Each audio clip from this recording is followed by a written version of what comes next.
Finally અમે હળવદ પહોંચી ગયા ને પછી આવતાર્યા આશાપુરા ઇલેક્ટ્રોનિક્સમાં. શોરૂમમાં અંદર ગયા પછી ખબર પડી કે શોરૂમ વાળા ભાઈ તો આપણને ઓળખે, કારણ કે એ પણ આપણા વ્લોગ જોવે. આજે સવારમાં રોડની જેમ ઉઠીને આવતર્યા દુકાને. થોડીક જ વારમાં અશ્વિન અને વિપુલ આપણી દુકાને આવી ગયા. આજે ફરીવાર પાછો મને એક ઓર્ડર મળી ગયો હતો, જૂના પોટામાંથી નવો બનાવવાનો હતો. પહેલા તો મેં એ પોટાને પ્રિન્ટરમાં નાખી દીધો ને પછી મેં કોમ્પ્યુટરમાં એને સ્કેન કરી લીધો. કોમ્પ્યુટરમાં મેં એ પોટો લઈ લીધો, તમે ચપટી વગાડી તા આપડા પિન્ટુભાઈ આવી ગયા. હારે વિક્રમભાઈ પણ આવ્યા હતા, કારણ કે એમને પાસપોર્ટ સાઈઝના પોટા કઢાવવાના હતા. હવે પેલા પોટાનું મારે કામ પડતું મૂકીને હવે આ પોટાનું કામ હાથમાં લેવું પડ્યું. થોડીક જ વારમાં એમના પાસપોર્ટ સાઈઝના પોટા તો નીકળી ગયા, પણ પેલા પોટામાં જોઈને પછી એમને સામું જોઈતા વાળ જ નતા. વાળ ભલે માથામાં ન હોય, પણ પોટો તો વાળ વાળો જ કઢાવવાનો.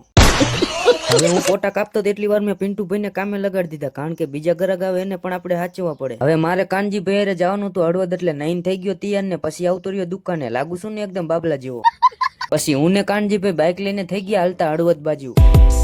તો ફાઇનલી અમે હળવદ પહોંચી ગયા ને પછી આવતાર્યા આશાપુરા ઇલેક્ટ્રોનિક્સમાં, કારણ કે વનરાજભાઈ અહીંયાથી આપણા જેવું જ એક નવું ફ્રીજ લેવા આવ્યા છે ને આપણે પણ અહીંથી જ લીધું હતું. શોરૂમમાં અંદર ગયા પછી ખબર પડી કે શોરૂમ વાળા ભાઈ તો આપણને ઓળખે, કારણ કે એ પણ આપણા વ્લોગ જોવે છે. પ્લસમાં અમે પણ ફ્રીજ અહીંથી જ લીધું હતું ને અક્ષયભાઈની જયારે અહીંયા ફ્રીજ લેવા આવ્યા હતા ત્યારે એમને ફ્રીજનું પાંજરું આપણને નહોતું આપ્યું. હવે એ પાંજરું એમને અત્યારે ઠેઠ અમને આપ્યું. વનરાજભાઈએ નવું ફ્રીજ બુકિંગ કરાવી લીધું ને અમે પણ પાંજરું લઈને આવતાર્યા બહાર. આગળ જઈને રેડિયમ વાળાની દુકાને આવતાર્યા, કારણ કે કાનજીભાઈને બાઇકમાં માતાજીનું નામ લખવાનું હતું. પછી હું રેડિયમ વાળાની દુકાનમાં આવતો રહ્યો ને પછી હરવે કરતો હાવ અંદર આવી ગયો, કારણ કે મારે પણ જોવું આ બધું કેવી રીતના બનાવે. અંદર જ્યો તા દુકાન વાળા ભાઈ કોમ્પ્યુટરમાં સ્ટીકર બનાવતા હતા અને આ બાજુ મશીનમાં છાપવાનું કામ ચાલુ હતું. ફાઇનલી બાઇકમાં માતાજીનું નામ લખાવીને પાછળ પણ વાસણી લખાવી લીધું ને પછી આવતર્યા બજારમાં. બજારમાંથી થોડીક વસ્તુ લઈ લીધી ને હવે તમે ફોલો કરી નાખો. મળશું કાલના વ્લોગમાં.